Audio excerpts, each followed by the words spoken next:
చాలా టేస్టీగా ఉండి నోరూరించి చాక్లెట్ బ్రౌనీ అంటే ఇష్టపడిన వాళ్ళు ఎవరు ఉంటారు చెప్పండి. పిల్లల నుంచి పెద్దవాళ్ళ వరకు ఆల్ టైమ్ ఫేవరెట్. కానీ క్యాలరీస్ ఎక్కువ ఉన్నాయి, మైదా ఉంటుంది, షుగర్ ఉంటుందని ఆలోచించి ఆగిపోతూ ఉంటాము. ఇకపై మీరు గిల్ట్ ఫ్రీగా కేక్ తినాలనుకున్నప్పుడు ఈ వీడియోలో చూపించిన రెసిపీ తప్పకుండా ట్రై చేసేయండి.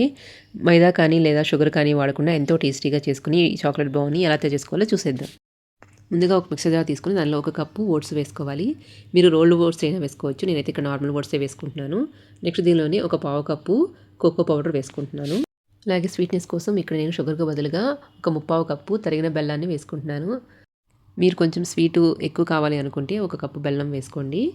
వీటన్నిటిని మెత్తని పౌడర్ లాగా గ్రైండ్ చేసుకొని ఒక బౌల్లోకి ట్రాన్స్ఫర్ చేసుకోండి. లేదా డైరెక్ట్ జల్లెడ పెట్టుకొని జల్లించి తీసుకోండి. దీనిలోనే ఒక టీ స్పూను బేకింగ్ పౌడరు, అలాగే ఒక పావు టీ స్పూను బేకింగ్ సోడా వేసుకోవాలి. అలాగే నేను మెల్ట్ చేసుకున్న బటర్ని ఒక పావు కప్పు వేసుకుంటున్నాను. అలాగే ఒక 2 టేబుల్ స్పూన్లు రూమ్ టెంపరేచర్లో ఉన్న మిల్క్ కూడా యాడ్ చేసుకోవాలి. నెక్స్ట్ నేను ఒక 2 ఎగ్స్ని ఇలా బాగా బీట్ చేసుకొని అది కూడా యాడ్ చేసుకుంటాను. మీరు ఎగ్ వద్దనుకుంటే ఎగ్ ప్లేస్లో ఒక పావు కప్పు ఫ్రెష్ పెరుగు వేసుకోండి. నెక్స్ట్ దీనిలోనే ఒక పావు టీ స్పూను వెనీలా ఎసెన్స్ వేసుకుంటున్నాను. ఇప్పుడు ఇవన్నీ కలిసి ఇలాగ ఒకసారి బాగా మిక్స్ చేసుకోవాలి.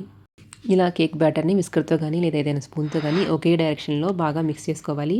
ఇలా ఒకే డైరెక్షన్లో మిక్స్ చేసుకోవడం వల్ల ఎయిర్ బబుల్స్ ఏర్పడి కేక్ సాఫ్ట్గా వస్తుంది. కేక్ బ్యాటర్ కన్సిస్టెన్సీ ఇలా ఉండాలి. ఇప్పుడు నెక్స్ట్ దీనిలో నేను డార్క్ చాక్లెట్ని ఒక టేబుల్ స్పూను ఇలా చిన్న చిన్న ముక్కలుగా కట్ చేసుకొని వేసుకుంటున్నాను.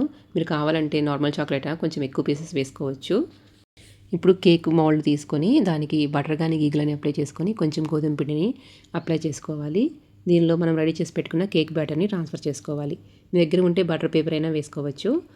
ఇప్పుడు దీనిలో నేను డ్రై ఫ్రూట్స్ని పైన వేసుకుంటున్నాను. అలాగే కట్ చేసుకున్న డార్క్ చాక్లెట్ కూడా కొన్ని పీసెస్ వేసుకున్నాను. నేను ముందుగానే ఈ గిన్నెలో ఇసుక వేసుకొని కొంచెం స్టాండ్ పెట్టుకొని ప్రీహీట్ చేసుకొని పెట్టుకున్నాను.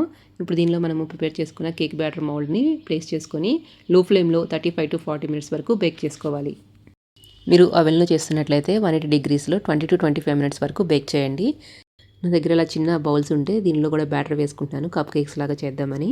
వీటిని కూడా ఒక 30 to 35 మినిట్స్ బేక్ చేసుకుంటే సరిపోతుంది. 35 మినిట్స్ తర్వాత టూత్ పిక్తో ఒకసారి చెక్ చేసుకోవాలి. ఇలా మనం చెక్ చేసినప్పుడు పిండి అంటుకోకుండా వస్తే మనకి కేక్ పర్ఫెక్ట్గా కుక్ అయినట్లు. మీకు అంటుకుంది అనిపిస్తే ఇంకొక 5 మినిట్స్ కుక్ చేసుకుంటే సరిపోతుంది. కేక్ పూర్తిగా చల్లారిన తర్వాత ఇలా నైఫ్తో కొంచెం ట్యాప్ చేసుకొని ఇలా కేక్ని డీమోల్డ్ చేసుకోవచ్చు. అంతేనండి, ఎంతో టేస్టీగా ఉండే చాక్లెట్ బ్రౌనీ రెడీ అయిపోయింది.